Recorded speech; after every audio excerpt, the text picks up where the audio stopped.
Chi bai vek ule zonet mizo idol sang ni som ni panga season 8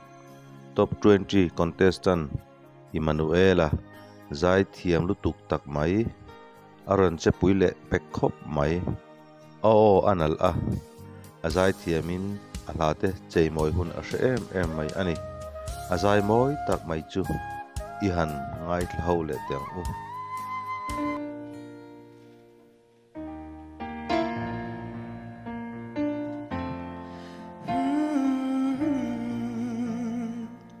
lokin o he la hi WB manara phua moi tak mai kha ani rem kimi cher putin nal tak moi tak maya aron sakha ani Jingjian bu a zai tin thiam a lâu dài giàn bu thâu ru mel mara la shange ramang ai val rual ten dal tiang an kai ta chai lai lung di ton lệ ni tur tiamin bia thu an la o in tong lệ ang mo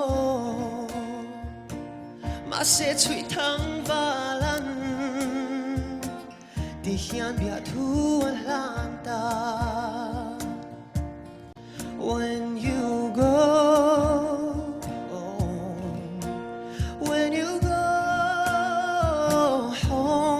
tell them of us and say Shingun him den